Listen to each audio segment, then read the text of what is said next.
మీరు అందరూ చూస్తున్నారు రాష్ట్రంలో అంతకుముందు 5 సంవత్సరాలు జరుగుతున్న పరిస్థితులు, దాని రిజల్ట్, దాని ఫలితం, అలాగే రిజల్ట్ అయిన తర్వాత కూడా జరుగుతున్న పరిణామాలు అన్నీ కూడా మనం గమనిస్తున్నాం. మరి నా వరకు నేను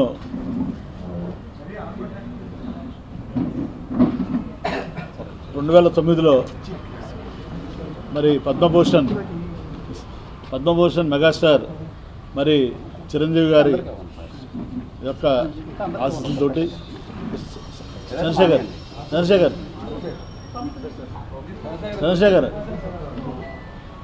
మరి వారి యొక్క ఆశీస్సులతోటి మనం 2009లో రాజకీయాల్లో రావడం జరిగింది. మొట్టమొదటిసారిగా మరి రాగానే భీమిలి నుంచి ఎమ్మెల్యేగా ఎన్నుకోవడం జరిగింది. మరి దానికి ముఖ్యంగా కారకులు నాగబాబు గారికి, చిరంజీవి గారికి, పవన్ కళ్యాణ్ గారికి ధన్యవాదాలు. అలాగే మరి 2000 అప్పుడు రాష్ట్రం విడిపోయిన తర్వాత 2014లో తెలుగుదేశం పార్టీలో జాయిన్ అయ్యి మరి పార్లమెంట్ సభ్యుడిగా అనకాపల్లి నుంచి వెళ్ళే అవకాశాన్ని ఇచ్చారు చంద్రబాబు గారు, లోకేష్ గారు. మరి వారికి కూడా ధన్యవాదాలు. అలాగే తర్వాత జరిగిన పరిణామాల్లో 2019లో మళ్ళీ భీమిలి నుంచి ఎమ్మెల్యేగా పోటీ చేసే అవకాశం, అలాగే మంత్రిగా అవకాశం జగన్మోహన్ రెడ్డి గారు కల్పించారు. మరి మొన్న కూడా పోటీ చేసే అవకాశం కల్పించారు, దానికి కూడా ధన్యవాదాలు. మరి ఇన్నేళ్ల రాజకీయ జీవితంలో నేను ఎక్కడా కూడా ఎవరి దగ్గర మరి ఒక న్యాయ పైసా లంచం తీసుకోకుండా, మరి ఎవరి దగ్గర కూడా ఎలాంటి అవినీతికి కానీ ఎలాంటి ఆరోపణలకి పాల్పడకుండా, మరి ఎలాంటి రాగద్వేషాలు కానీ, ఎలాంటి అవినీతి కానీ, బంధుప్రీతి కానీ, అశ్రిత పక్షపాతం కానీ లేకుండా నా శక్తి మేరకి భగవంతుడు నాకు ఇచ్చిన అవకాశాన్ని, ప్రజలు నాకు ఇచ్చిన అవకాశాన్ని, మరి పార్టీలు నాకు ఇచ్చిన అవకాశాన్ని చిత్తశుద్ధితోటి, నిజాయితీతోటి నేను పనిచేసి నా నిజాయితీ నిరూపించడం జరిగింది. దానివల్లే మరి 2 సార్లు భీమిలి శాసనసభ్యుడిగా, ఒకసారి అనకాపల్లి పార్లమెంట్ సభ్యుడిగా గెలిపించినటువంటి ప్రజలకి, మరి ప్రోత్సహించినటువంటి పార్టీ అధ్యక్షులకి, నాయకులకి అందరికీ కూడా మీ ద్వారా, అలాగే పాత్రికేయ రంగం మరి నా అభివృద్ధిలో పాత్రికేయ మిత్రులు కూడా నన్ను తమ కుటుంబ సభ్యుల్లా చూసి మీరు ఎంతో నన్ను ప్రోత్సహించారు. దానికి మీకు, పాత్రికేయులకి, అధికారులకి, ప్రజలకి, పార్టీ నాయకులకి పేరు పేరున, ఎందుకంటే అందరూ ఉన్నారు నా ఆత్మీయులు అన్ని పార్టీల్లో కూడా, వారందరికీ కూడా పేరు పేరున హృదయపూర్వక నమస్కారాలు, ధన్యవాదాలు తెలియజేస్తున్నాను. అయితే మనం కొద్ది కాలంగా చూస్తుంది, నేను ప్రజాసేవ చేద్దామని రాజకీయాల్లోకి వచ్చాను. తప్పనిచ్చి రాజకీయాల ద్వారా ఏదో లబ్ధి పొందుదామని అయితే రాలేదు. నేనే లబ్ధి కూడా పొందలేదు, మీరు చూశారు కూడా. గత 16 సంవత్సరాల నుంచి, 17 ఏళ్ళ నుంచి నాకు పొందే ఉద్దేశం కూడా లేదు. అలా ₹1 కూడా నేనే సంపాదించలేదు, సంపాదించే ఉద్దేశం కూడా లేదు. సో ప్రజాసేవ చేద్దామని వచ్చాము. అది మనం అనుకున్న కొన్ని చేయగలిగాము, కొన్ని చేయలేము, అది సహజం ఎక్కడైనా. కాకపోతే మొన్న జరిగిన ఎలక్షన్లో కొంచెం చాలా బాధ కలిగించింది. ఎందుకంటే 5 సంవత్సరాలు ప్రజల మధ్యన ఉండి 7-8 గంటల రోజుకి గడప గడపకి తిరిగి మరి సుమారు 3,70,000 ఓటర్లు ఉన్నారు భీమిలి నియోజకవర్గంలో. మరి 3,70,000 ఓటర్లలో కనీసం నేను 3,50,000 మందిని టచ్ చేశాను. మరి సేవ చేశాం, 8 గంటలు తిరిగాను. తర్వాత ప్రతి ఇంటికి ఏదో లబ్ధి చేకూర్చాం. అంటే వైట్ కార్డు హోల్డర్ ఉన్నది. అన్నిటికంటే ముఖ్యంగా కరోనా టైంలో ఈ జిల్లాకి నేను సింగిల్ మంత్రిగా ఉన్నాను.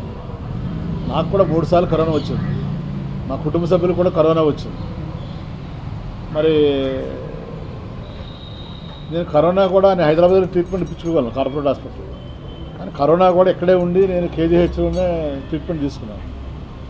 అంత నిస్వార్థంగా, అంత ప్రేమతోటి నేను పనిచేయడం జరిగింది నాకు ఇచ్చిన అవకాశాన్ని. మరి నా వరకు నేను అయితే 100% పాళ్ళు న్యాయం చేశాను అనుకుంటున్నాను.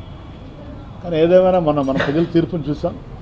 మన ప్రజా తీర్పుని మనం గౌరవించాల్సిన బాధ్యత అందరి మీద ఉంది. సో నేనైతే ఎవరిని బ్లేమ్ చేయట్లేదు. కాబట్టి నేను ఇంతవరకే రాలేదు ఎలక్షన్స్ అయిన తర్వాత.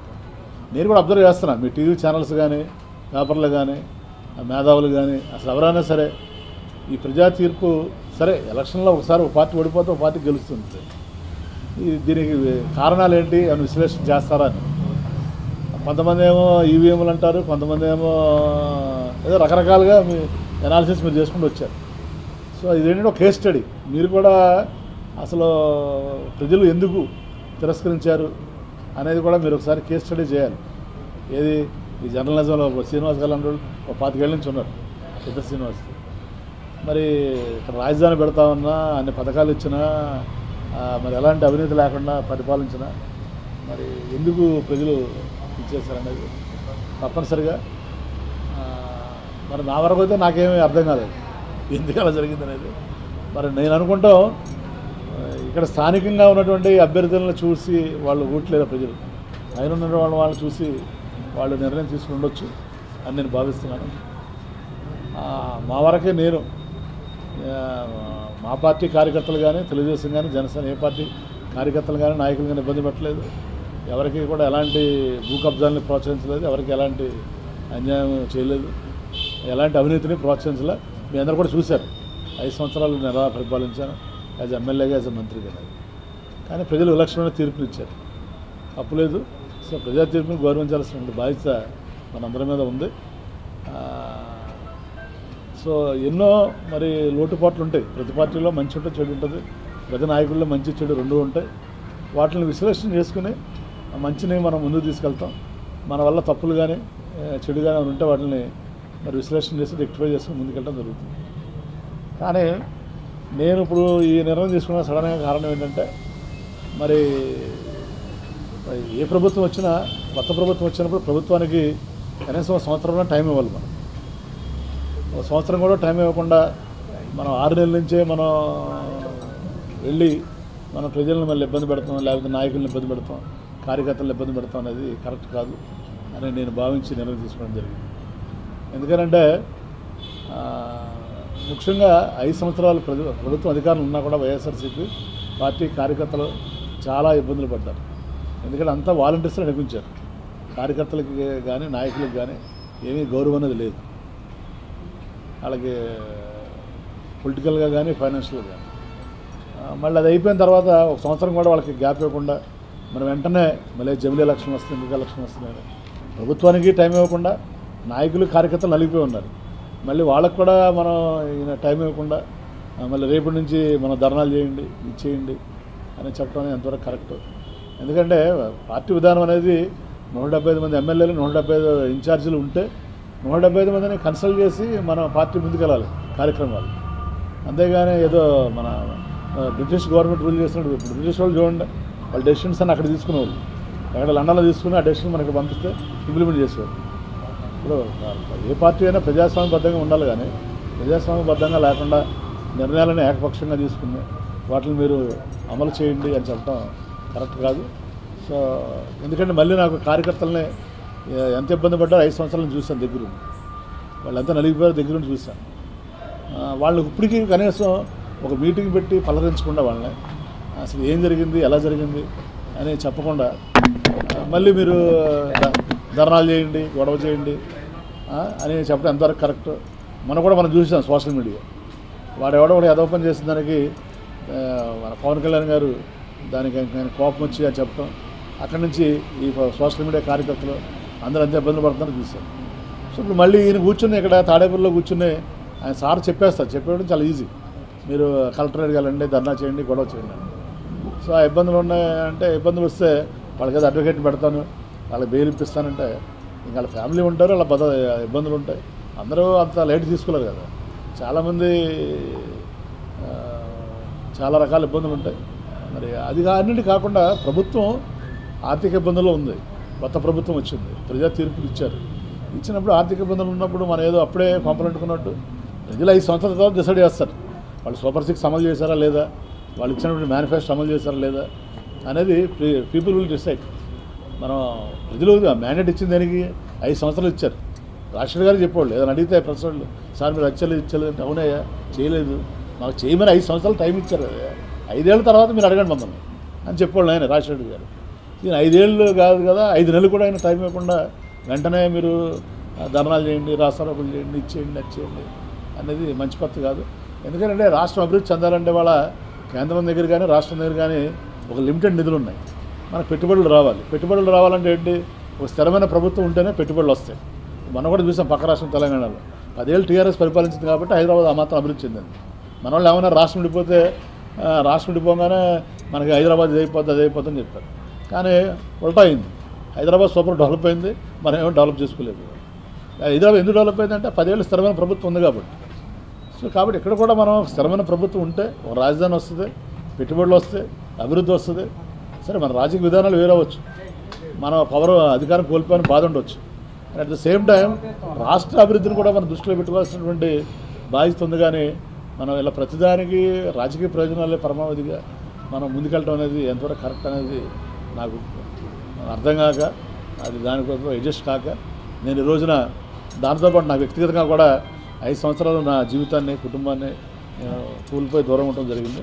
సో నాకు ఆ సమస్యలు కూడా ఉన్నాయి కాబట్టి మరి గౌరవ మన పార్టీ అధ్యక్షులు జగన్మోహన్ రెడ్డి గారికి మరి నా వ్యక్తిగత కారణాలతోటి ఈ రాజకీయాలకి ప్రస్తుతం దూరంగా ఉండాలని నిర్ణయం తీసుకోవడం జరిగింది. మరి దానికి భీముల నియోజకవర్గ ఇన్ఛార్జ్ బాధ్యతలు కానీ మరి వైఎస్ఆర్ కాంగ్రెస్ పార్టీకి ప్రాథమిక సభ్యత్వానికి కానీ నేను రాజీనామా చేస్తున్నాను. మరి మీరు ఇచ్చినటువంటి అవకాశానికి ధన్యవాదాలు జగన్మోహన్ రెడ్డి గారికి. నా రాజీనామాను ఆవేదించాలని కోరుతున్నాను. మరి ఏ కాపీలని మన విజయసాయిరెడ్డి ఆర్సీ గారికి, మన పార్టీ అధ్యక్షులు యోగా అమర్నాథ్ గారికి, అలాగే సెంట్రల్ ఆఫీస్ కూడా పంపిస్తారు.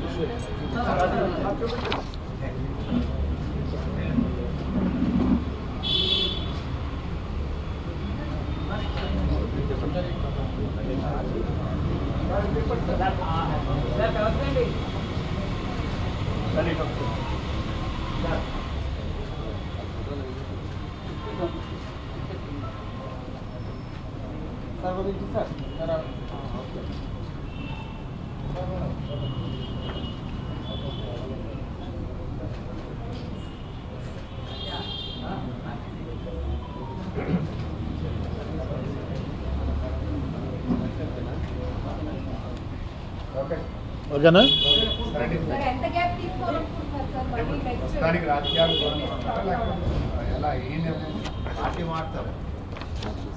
మీరు అయితే తెలుసు నాకు నెక్స్ట్ క్వశ్చన్. రాజకీయాలు దూరం ఉంటాను కానీ ప్రజాసేవలో ఉంటాను. ఇప్పుడు నేను వేరే పార్టీలో మీరు అందుకే ప్రెస్ మీట్ కూడా పెట్టింది. ఇది యాక్చువల్ లెటర్ మీకు పంపించేయచ్చు. కానీ ఈ మధ్యన మన మిత్రులు కొంతమంది మీరే మీ ఇష్టం వచ్చినట్టు కథలు అల్లుతున్నారు. దయచేసి నా మీద కథలే అల్లొద్దు. Media is permanent, Avanthi Srinivasarao is permanent. ఏదున్నా నా సంగతి మీకు తెలుసు. ఓపెన్గా ఉంటాను, ట్రాన్స్పరెంట్గా ఉంటాను, మీకు చెప్పే చేస్తాను. నేను ఇప్పుడు వద్ద నాకు ఏ పార్టీలో చేరే ఆలోచన లేదు. అర్థమైందా? కొన్నాళ్ళు రాజకీయ నాకు వ్యక్తిగత 5 సంవత్సరాలు నేను వ్యక్తిగతంగా నా జీవితాన్ని కోల్పోయాను, కుటుంబాన్ని. నా కుటుంబ బాధ్యతలు కూడా కొన్ని ఉన్నాయి, అలాగే మా కాలేజీ బాధ్యతలు కూడా కొన్ని ఉన్నాయి. అవి చూసుకుందాం అనుకుంటున్నాను. తర్వాత నేను ఎక్కడైనా నాకు కావాల్సింది ఏదో డబ్బును పదవి కాదు, గౌరవం కావాలి. సో గౌరవం ఎక్కడుంటే అక్కడ ఉంటాను నేను. కాబట్టి ఏదో అలాంటిదని ఉంటే తప్పనిసరిగా ఫస్ట్ మా నాయన్నే పిలిచి నేను చెప్పి, రామకృష్ణ వచ్చాడు, రామకృష్ణ కాబట్టి నాయన ఏదో దయచేసి తప్పనిసరిగా మీ అందరికి చెప్పే నేను నిర్ణయం తీసుకుంటాను. సో ప్రస్తుతానికి ఏంటంటే ఎన్నాళ్ళు మానవ సేవే మాధవ సేవ అని మనం వెళ్ళాం. సో ఇప్పుడు కొంచెం మాధవుడి సేవలో డైరెక్ట్గా చేస్తున్నామని.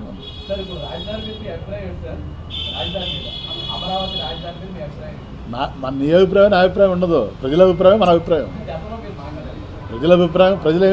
ప్రజలు మనం పార్టీ ఏమో ఇక్కడని చెప్పింది, ప్రజలేమో అక్కడని చెప్పారు.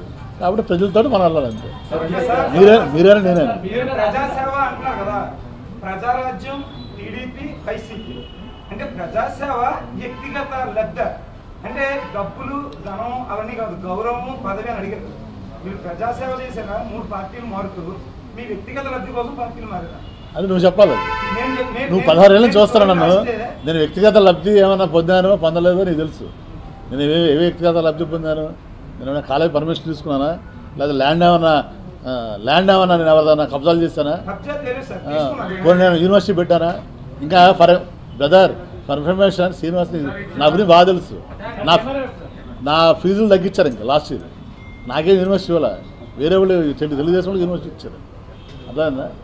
నేను ఎప్పుడు కూడా రాజకీయాలకు వచ్చి ఒక నిర్ణయం తీసుకున్నాను, ఏంటంటే వ్యక్తిగతంగా లబ్ధి పొందడానికి కాదు రాజకీయం. రాజకీయం అనేది ప్రజాసేవ చేయడానికి. మంత్రి దగ్గర చంద్రబాబు ఇలా ధర్నా చేశారు, అలా వచ్చి పార్టీ మారిపోయారు. అప్పుడు జనాలంతా మిమ్మల్ని నమ్ముకున్న వాళ్ళు, మీ అభిమానులు చాలా ఆలోచనలో పడ్డారు. ఇప్పుడు కూడా మిమ్మల్ని నమ్ముకున్న వాళ్ళు, మీ వెనకాల తిరిగిన వాళ్ళు కొన్ని ఇబ్బందులు పడే పరిస్థితి. ఏ ఇబ్బంది పడరు.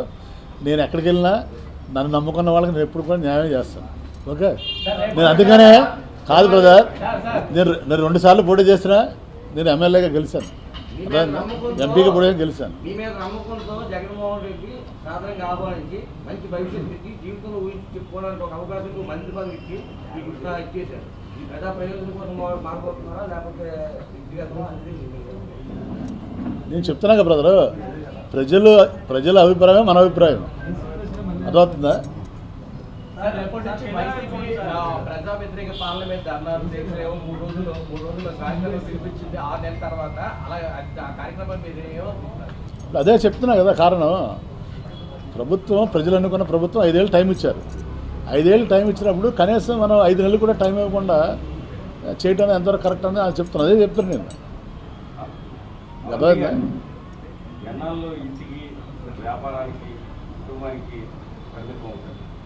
చూద్దాం, భగవంతుడు నిర్ణయిస్తున్నాడు. నీ చేత రేపు పొద్దున ఏం జరుగుతుందో తెలియదు కదా. God will decide our destiny. రాజకీయాలకి దూరంగా ఉంటామని చెప్పే ప్రతి ఒక్కరు కూడా రాజీనామా చేసే ముందు ఇదే స్టేట్మెంట్ ఇస్తారు. 6 నెలల వరకు ముందే కొత్త పార్టీలోకి వెళ్ళిపోతాం. కాదు, ప్రజాస్వామ్యంలో హక్కు ఉంది కదా ప్రతి వాళ్ళకి. కాదు, నువ్వు లైఫ్ టైం ఒక ఛానల్లో పనిచేస్తున్నావు, నీ ఇష్టమైన ఛానల్లో మారట్లేదు నువ్వు. ఇది అంతే కాదయ్యా. మా శ్రీనివాస్ లాగా 25 నుంచి ఒక ఛానల్, వాళ్ళు కూడా మారుతారు.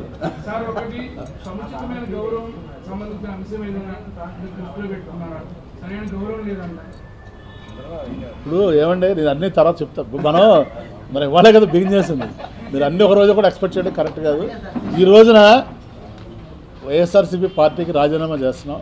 కొన్నాళ్ళ పాటు మనం దీనిగా ఉండి మన వ్యక్తిగత పనులు చేద్దాం అనుకుంటున్నాం. నేను ఎవరిని విమర్శించదలుచుకోలేదు బ్రదర్. వాళ్ళు విమర్శిస్తే దానికి సమాధానం చెప్తాను.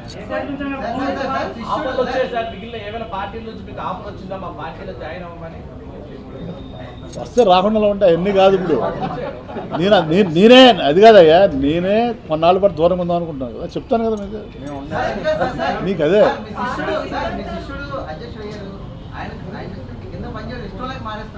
అది తప్పదు.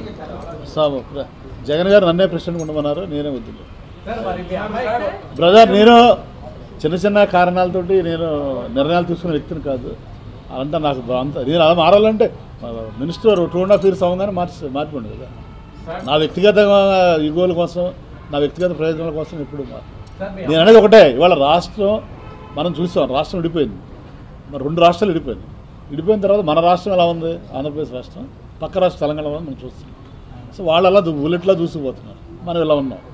సో దీనికి మనం ఎవరు అనేది ప్రజలు మనం కూడా ఆలోచించాలి.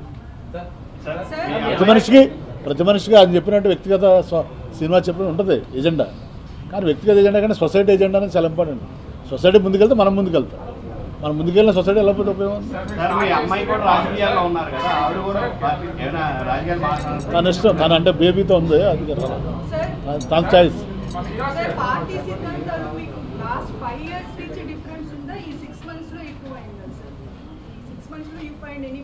major difference that you wanted to resign from the party, or you have been disappointed from the beginning, sir?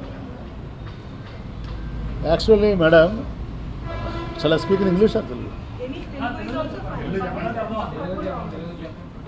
ఇప్పుడు ప్రజలు ఇక్కడ సిద్ధాంతాలు గురించి కాదు, ప్రజలు ఏం ఆదరిస్తున్నారంటే ప్రజలు ఒక నమ్మకం విశ్వాసంతో ఒక నాయకత్వాన్ని ఎన్నుకుంటారు. ఎన్నుకున్నప్పుడు ప్రజల ఆకాంక్షలకు అనుగుణంగా పనిచేయాల్సిన బాధ్యత ప్రతి పార్టీ మీద, ప్రతి నాయకుడి మీద ఉంటుంది. ఆ ఆకాంక్షల్ని నెరవేర్చడంలో విఫలమైనప్పుడు వచ్చేటువంటి ఇబ్బందులు ఇవన్నీ కూడా. సో జనరల్గా ఏంటంటే ప్రతి నాయకుడు కూడా ఎలక్ట్ అయ్యే ముందు ఎమ్మెల్యేగా కానీ సీఎం ముఖ్యమంత్రిగా కానీ ప్రజలు యాస్పిరేషన్స్కి అనుగుణంగా పనిచేస్తామని చెప్తారు, పనిచేస్తామని నమ్మిస్తారు. ఒకసారి ఆ సీట్లో కూర్చున్న తర్వాత ప్రజల ఆకాంక్షల్ని అనుగుణంగా మర్చిపోయి వాళ్ళ ఆకాంక్షలకు అనుగుణంగా పనిచేయడం మొదలుపెట్టారు. సో దానివల్ల ఈ గ్యాప్ వస్తుంది, దానివల్ల ఈ ఫలితాలు తారుమారు అవడం జరుగుతుంది. సో వచ్చిన తర్వాత అయినా కనీసం ఫలితాలు వచ్చిన తర్వాత అయినా కూడా మనం ఒక విశ్లేషణాత్మకమైనటువంటి విమర్శనాత్మకమైనటువంటి ఒక ఆలోచన, ఒక బ్రెయిన్ స్ట్రోమింగ్ చేసుకుని ముందుకెళ్తారు ఏ రాజకీయ పార్టీ అయినా, ఏ రాజకీయ నాయకుడు. అది జరగలేదు కాబట్టి నేను నిర్ణయం తీసుకున్నాను. I hope understood.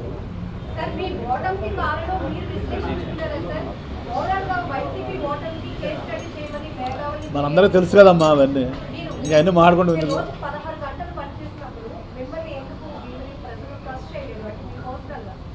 అది నా గురించి కాదు, ఓవరాల్ స్టేట్ చూశారు, 175 నియోజకవర్గాలు చూశారు.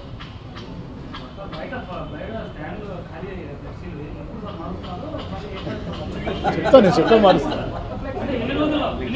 చూస్తావు కదా నువ్వు, తొందరగా నీకు ఏమీ లేదబ్బా. ఇప్పుడు సబ్జెక్ట్ అయితే మీకు క్లియర్గా అర్థమైంది కదా. ఈరోజు this is only beginning. Okay,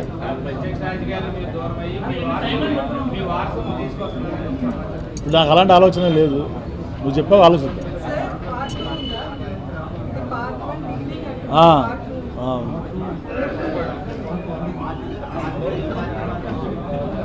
okay, నేను ఎవరిని వ్యక్తిగతంగా నేను ఎవరిని కూడా విమర్శించదలుచుకోలేదు. ఎవరైనా విమర్శిస్తే దాన్ని నేను సమాధానం చెప్తాను. అబ్బా వినండి ఒకసారి, మీ అందరిని పిలవడానికి కారణం ఏంటంటే మీరు ఊహాజనితమైనటువంటి కథలు అలవద్దండి, డైరెక్ట్గా నాకు ఫోన్ చేయండి. ఏదున్నా కూడా మీరు నేనే చెప్తాను మీకు. ఓకేనా? తప్పనిసరిగా నన్ను 2 సార్లు గెలిపించినటువంటి ప్రతి కార్యకర్తకి, ప్రతి నాయకుడికి, ప్రతి అభిమానికి కూడా భీమిలి వాళ్ళకి అందరికీ కూడా పేరు పేరున హృదయపూర్వక నమస్కారాలు, ధన్యవాదాలు. నేను ఏదైనా నిర్ణయం తీసుకున్నప్పుడు వాళ్ళకి పిలిచి కార్యకర్తలు మీటింగ్ పెట్టి చెప్పడం జరుగుతుంది.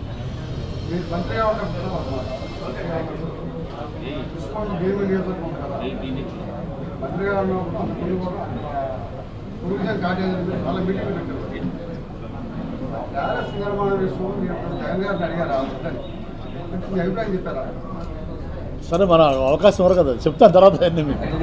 అన్నీ ఒకరోజు ఎందుకు, ఇది ఓన్లీ పొలిటికల్ కన్ఫర్మ్ అవుదాం. ఓకే, రిజిగ్నేషన్ ఇంకేమైనా అడుగుతారా?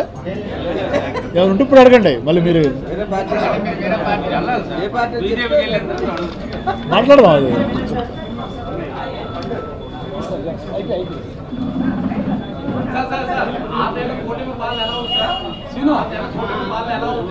కూటమి పాలన ప్రస్తుతానికి బాగుంది కదా, 5 ఏళ్ళగా అయింది. కాదు బ్రదర్, టైం ఉంది కదా, ఇంకా ఇట్స్ టూ ఎర్లీ.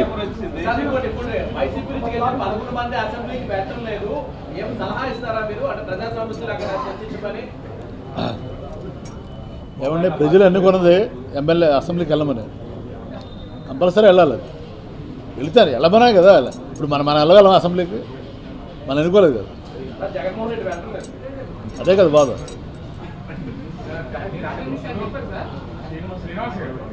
మీరు మాట్లాడుతూనే పవన్ కళ్యాణ్, చిరంజీవి, నాగబాబు అందరికీ థ్యాంక్స్ చెప్పారంటే మీరు రాజకీయాల్లో కట్టించి వచ్చారు కదా. ఇవాళ రాష్ట్రంలో డిప్యూటీ సీఎంగా ఉన్నాడు పవన్ కళ్యాణ్. సో మళ్ళీ అతి తొందరలోనే మేము ఆశించవచ్చా మీరు జనసేన వైపు వెళ్ళిపోతున్నారు? చూద్దాం సార్. మీ గురువు గారు టీడీపీలో ఉన్నారు కాబట్టి అదే నియోజకవర్గం నుంచి మీరు జనసేన నుంచి అదేం లేదు కానీ మన డెస్టినీ తెలియదు కదా, ఎలా ఉందో అలా జరుగుతుంది అంతే. You will decide. అంతా మన చేతిలో ఏమిటో అంతా 5 డిసైడ్ చేసి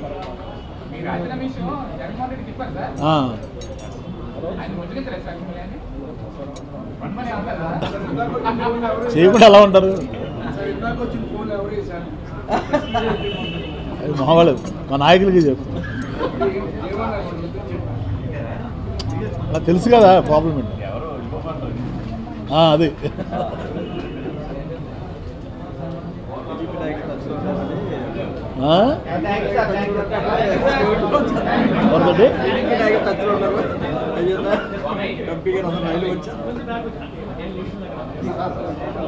ఓకేనా? Thank you. Thank you. నమస్కారం. మీ అందరి దగ్గరికి రావటానికి ఎలక్షన్స్ తర్వాత ప్రధానమైన కారణం ఏంటంటే మీరు అందరూ చూస్తున్నారు, రాష్ట్రంలో అంతకుముందు 5 సంవత్సరాలు జరుగుతున్న పరిస్థితులు, దాని రిజల్ట్, దాని ఫలితం, అలాగే రిజల్ట్ అయిన తర్వాత కూడా జరుగుతున్న పరిణామాలు అన్నీ కూడా మనం గమనిస్తున్నాం. మరి నా వరకు నేను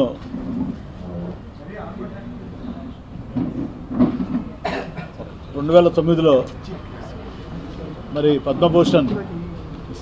పద్మభూషణ్ మెగాస్టార్ మరి చిరంజీవి గారి యొక్క ఆశీస్సులతోటి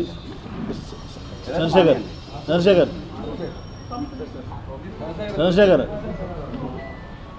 మరి ఇస్తాను వారి యొక్క ఆశీస్సులతోటి మన 2009లో రాజకీయాల్లో రావడం జరిగింది. మొట్టమొదటిసారిగా మరి రాగానే భీమిలి నుంచి ఎమ్మెల్యేగా ఎన్నుకోవడం జరిగింది. మరి దానికి ముఖ్యంగా కారకులు నాగబాబు గారికి, చిరంజీవి గారికి, పవన్ కళ్యాణ్ గారికి ధన్యవాదాలు. అలాగే మరి 2000 అప్పుడు రాష్ట్రం విడిపోయిన తర్వాత 2014లో తెలుగుదేశం పార్టీలో జాయిన్ అయ్యి మరి పార్లమెంట్ సభ్యుడిగా అనకాపల్లి నుంచి వెళ్ళే అవకాశాన్ని ఇచ్చారు చంద్రబాబు గారు, లోకేష్ గారు. మరి వారికి కూడా ధన్యవాదాలు. అలాగే తర్వాత జరిగిన పరిణామాల్లో 2019లో మళ్ళీ భీమిలి నుంచి ఎమ్మెల్యేగా పోటీ చేసే అవకాశం, అలాగే మంత్రిగా అవకాశం జగన్మోహన్ రెడ్డి గారు కల్పించారు. మరి మొన్న కూడా పోటీ చేసే అవకాశం కల్పించారు, ఆయనకు కూడా ధన్యవాదాలు. మరి ఇన్నేళ్ల రాజకీయ జీవితంలో నేను ఎక్కడా కూడా ఎవరి దగ్గర మరి ఒక న్యాయ పైసా లంచం తీసుకోకుండా, మరి ఎవరి దగ్గర కూడా ఎలాంటి అవినీతికి కానీ ఎలాంటి ఆరోపణలకి పాల్పడకుండా, మరి ఎలాంటి రాగద్వేషాలు కానీ, ఎలాంటి అవినీతి కానీ, బంధుప్రీతి కానీ, అశ్రిత పక్షపాతం కానీ లేకుండా నా శక్తి మేరకి భగవంతుడు నాకు ఇచ్చిన అవకాశాన్ని, ప్రజలు నాకు ఇచ్చిన అవకాశాన్ని, మరి పార్టీలు నాకు ఇచ్చిన అవకాశాన్ని చిత్తశుద్ధితోటి, నిజాయితీతోటి నేను పనిచేసి దానివల్లే మరి 2 సార్లు భీమిలి శాసనసభ్యుడిగా, ఒకసారి అనకాపల్లి పార్లమెంట్ సభ్యుడిగా గెలిపించినటువంటి ప్రజలకి, మరి ప్రోత్సహించినటువంటి పార్టీ అధ్యక్షులకి, నాయకులకి అందరికీ కూడా మీ ద్వారా, అలాగే పాత్రికేయ రంగం మరి నా అభివృద్ధిలో పాత్రికేయ మిత్రులు కూడా నన్ను తమ కుటుంబ సభ్యుల్లా చూసి మీరు ఎంతో నన్ను ప్రోత్సహించారు. దానికి మీకు, పాత్రికేయులకి, అధికారులకి, ప్రజలకి, పార్టీ నాయకులకి పేరు పేరున, ఎందుకంటే అందరూ ఉన్నారు నా ఆత్మీయులు అన్ని పార్టీలు కూడా, వారందరికీ కూడా పేరు పేరున హృదయపూర్వక నమస్కారాలు, ధన్యవాదాలు తెలియజేస్తున్నాను. అయితే మనం కొద్ది కాలంగా చూస్తుంది, నేను ప్రజాసేవ చేద్దామని రాజకీయాల్లోకి వచ్చాను. తప్పనిచ్చి రాజకీయాల ద్వారా ఏదో లబ్ధి పొందుదామని అయితే రాలేదు. నేనే లబ్ధి కూడా పొందలేదు, మీరు చూశారు కూడా. గత 16 సంవత్సరాల నుంచి, 17 ఏళ్ళ నుంచి నాకు పొందే ఉద్దేశం కూడా లేదు. అలా ₹1 కూడా నేనే సంపాదించలేదు, సంపాదించే ఉద్దేశం కూడా లేదు. సో ప్రజాసేవ చేద్దామని వచ్చాం.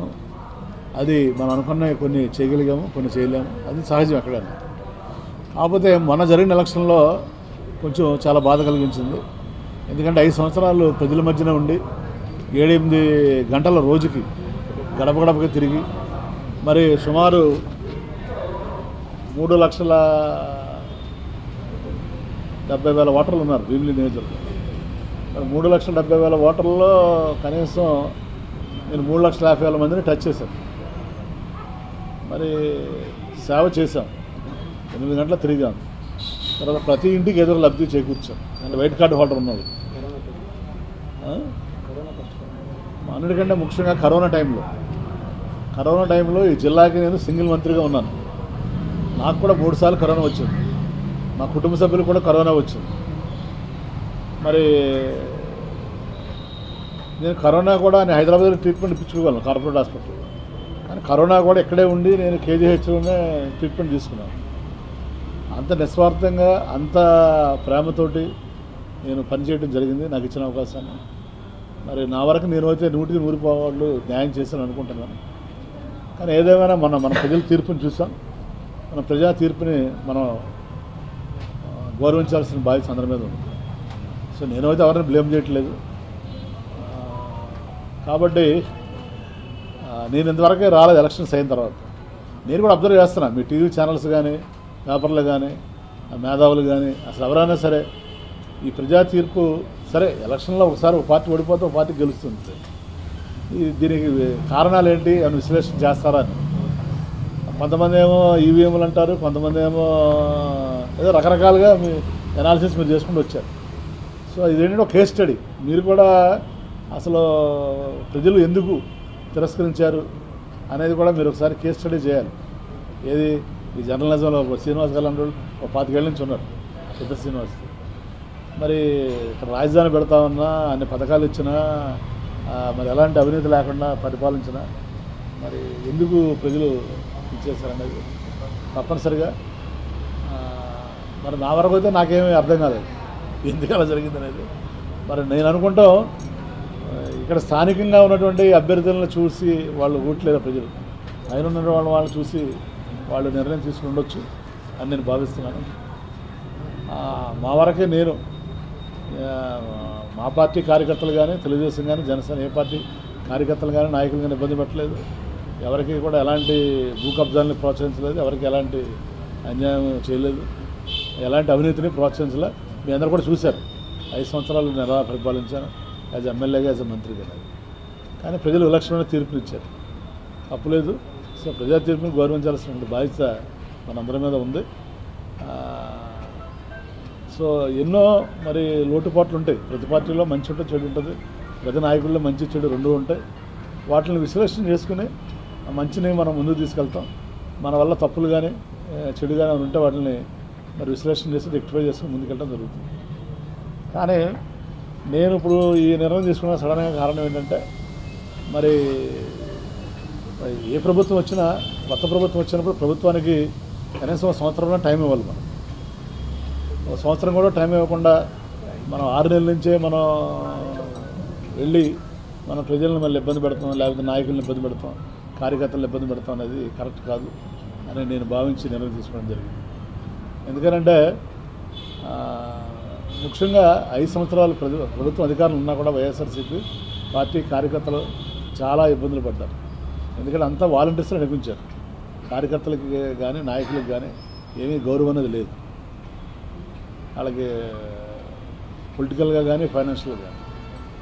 మళ్ళీ అది అయిపోయిన తర్వాత 1 సంవత్సరం కూడా వాళ్ళకి గ్యాప్ ఇవ్వకుండా మనం వెంటనే మళ్ళీ జమిలీ ఎలక్షన్ వస్తుంది, ఎందుకు ఎలక్షన్ వస్తున్నాయని ప్రభుత్వానికి టైం ఇవ్వకుండా నాయకులు కార్యకర్తలు నలిగిపోయి ఉన్నారు. మళ్ళీ వాళ్ళకు కూడా మనం టైం ఇవ్వకుండా మళ్ళీ రేపటి నుంచి మనం ధర్నాలు చేయండి, ఇది చేయండి అని చెప్పడం ఎంతవరకు కరెక్ట్. ఎందుకంటే పార్టీ విధానం అనేది 175 మంది ఎమ్మెల్యేలు 175 ఇన్ఛార్జీలు ఉంటే 175 మందిని కన్సల్ట్ చేసి మన పార్టీ ముందుకెళ్ళాలి కార్యక్రమాలు. అంతేగాని ఏదో మన బ్రిటిష్ గవర్నమెంట్ రూల్ చేసినట్టు బ్రిటిష్ వాళ్ళు చూడండి, వాళ్ళ డెసిషన్స్ అని అక్కడ తీసుకునేవాళ్ళు, ఎక్కడ లండన్లో తీసుకుని ఆ డెసిషన్ మనకి పంపిస్తే ఇంప్లిమెంట్ చేసేవాళ్ళు. ఇప్పుడు ఏ పార్టీ అయినా ప్రజాస్వామ్యబద్ధంగా ఉండాలి, కానీ ప్రజాస్వామ్యబద్ధంగా లేకుండా నిర్ణయాలను ఏకపక్షంగా తీసుకుని వాటిని మీరు అమలు చేయండి అని చెప్పడం కరెక్ట్ కాదు. సో ఎందుకంటే మళ్ళీ నాకు కార్యకర్తలని ఎంత ఇబ్బంది పడ్డారో 5 సంవత్సరాలను చూశాను దగ్గరుండి, వాళ్ళు ఎంత నలిగిపోయారో దగ్గరుండి చూశాను. వాళ్ళు ఇప్పటికీ కనీసం ఒక మీటింగ్ పెట్టి పలకరించకుండా వాళ్ళని అసలు ఏం జరిగింది ఎలా జరిగింది అని చెప్పకుండా మళ్ళీ మీరు ధర్నాలు చేయండి, గొడవ చేయండి అని చెప్పడం ఎంతవరకు కరెక్ట్. మనం చూసాం సోషల్ మీడియా, వాడెవడో కూడా ఏదో పని చేసిన దానికి మన పవన్ కళ్యాణ్ గారు దానికి నేను కోపం వచ్చి అని చెప్పడం, అక్కడి నుంచి ఈ సోషల్ మీడియా కార్యకర్తలు అందరూ అంతే ఇబ్బందులు పడుతున్నారని చూశారు.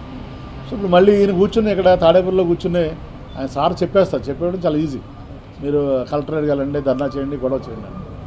సో ఆ ఇబ్బందులు ఉన్నాయంటే ఇబ్బందులు వస్తే వాళ్ళకి ఏదో అడ్వకేట్ పెడతాను, వాళ్ళకి బెయిల్ ఇప్పిస్తానంటే ఇంకా వాళ్ళ ఫ్యామిలీ ఉంటారు, వాళ్ళ ఇబ్బందులు ఉంటాయి. అందరూ అంత లైట్ తీసుకోలేరు కదా, చాలామంది చాలా రకాల ఇబ్బందులు ఉంటాయి. మరి అది అన్నింటి కాకుండా ప్రభుత్వం ఆర్థిక ఇబ్బందుల్లో ఉంది. కొత్త ప్రభుత్వం వచ్చింది, ప్రజా తీర్పులు ఇచ్చారు. ఇచ్చినప్పుడు ఆర్థిక ఇబ్బందులు ఉన్నప్పుడు మనం ఏదో అప్పుడే కొంపలంటుకున్నట్టు ప్రజలు 5 సంవత్సరాల తర్వాత డిసైడ్ చేస్తారు. వాళ్ళు సూపర్ 6 అమలు చేశారా లేదా, వాళ్ళు ఇచ్చినటువంటి మేనిఫెస్టో అమలు చేశారా లేదా అనేది పీపుల్ విల్ డిసైడ్. మనం ప్రజలు మ్యాండేట్ ఇచ్చింది దానికి 5 సంవత్సరాలు ఇచ్చారు. రాష్ట్రపతి గారు చెప్పేవాళ్ళు ఏదైనా అడిగితే ప్రెస్ వాళ్ళు, సార్ మీరు ఇచ్చలేదు అంటే అవునయ్యా చేయలేదు, మాకు చేయమని 5 సంవత్సరాలు టైం ఇచ్చారు కదా, 5 ఏళ్ళ తర్వాత మీరు అడగండి మమ్మల్ని అని చెప్పేవాళ్ళు ఆయన రాష్ట్రపతి గారు. ఈయన 5 ఏళ్ళు కాదు కదా, 5 నెలలు కూడా ఆయన టైం ఇవ్వకుండా వెంటనే మీరు ధర్నాలు చేయండి, రాస్తారోకులు చేయండి, ఇచ్చేయండి, నచ్చేయండి అనేది మంచి పద్ధతి కాదు. ఎందుకంటే రాష్ట్రం అభివృద్ధి చెందాలంటే వాళ్ళ కేంద్రం దగ్గర కానీ రాష్ట్రం దగ్గర కానీ ఒక లిమిటెడ్ నిధులు ఉన్నాయి. మనకు పెట్టుబడులు రావాలి. పెట్టుబడులు రావాలంటే ఏంటి, ఒక స్థిరమైన ప్రభుత్వం ఉంటేనే పెట్టుబడులు వస్తాయి. మనం కూడా చూసాం పక్క రాష్ట్రం తెలంగాణలో 10 ఏళ్ళు టీఆర్ఎస్ పరిపాలించింది కాబట్టి హైదరాబాద్ ఆ మాత్రం అభివృద్ధి చెందింది. మన వాళ్ళు ఏమైనా రాష్ట్రం విడిపోతే రాష్ట్రం విడిపోగానే మనకి హైదరాబాద్ ఇది అయిపోద్దని చెప్పారు. కానీ ఉల్టా అయింది. హైదరాబాద్ సూపర్ డెవలప్ అయింది, మనం ఏమో డెవలప్ చేసుకోలేదు. హైదరాబాద్ ఎందుకు డెవలప్ అయిందంటే 10 ఏళ్ళు స్థిరమైన ప్రభుత్వం ఉంది కాబట్టి. సో కాబట్టి ఇక్కడ కూడా మనం స్థిరమైన ప్రభుత్వం ఉంటే ఒక రాజధాని వస్తుంది, పెట్టుబడులు వస్తాయి, అభివృద్ధి వస్తుంది. సరే మన రాజకీయ విధానాలు వేరవచ్చు, మన పవర్ అధికారం కోల్పోయిన బాధ ఉండొచ్చు. అట్ ద సేమ్ టైం రాష్ట్ర అభివృద్ధిని కూడా మనం దృష్టిలో పెట్టుకోవాల్సినటువంటి బాధ్యత ఉంది. కానీ మనం ఇలా ప్రతిదానికి రాజకీయ ప్రయోజనాలే పరమావధిగా మనం ముందుకెళ్ళటం అనేది ఎంతవరకు కరెక్ట్ అనేది నాకు అర్థం కాక, అది దానికోసం అడ్జస్ట్ కాక నేను ఈ రోజున దాంతోపాటు నాకు వ్యక్తిగతంగా కూడా 5 సంవత్సరాలు నా జీవితాన్ని కుటుంబాన్ని కూలిపోయి దూరం ఉండటం జరిగింది. సో నాకు ఆ సమస్యలు కూడా ఉన్నాయి కాబట్టి మరి గౌరవ మన పార్టీ అధ్యక్షులు జగన్మోహన్ రెడ్డి గారికి మరి నా వ్యక్తిగత కారణాలతోటి ఈ రాజకీయాలకి ప్రస్తుతం దూరంగా ఉండాలని నిర్ణయం తీసుకోవడం జరిగింది.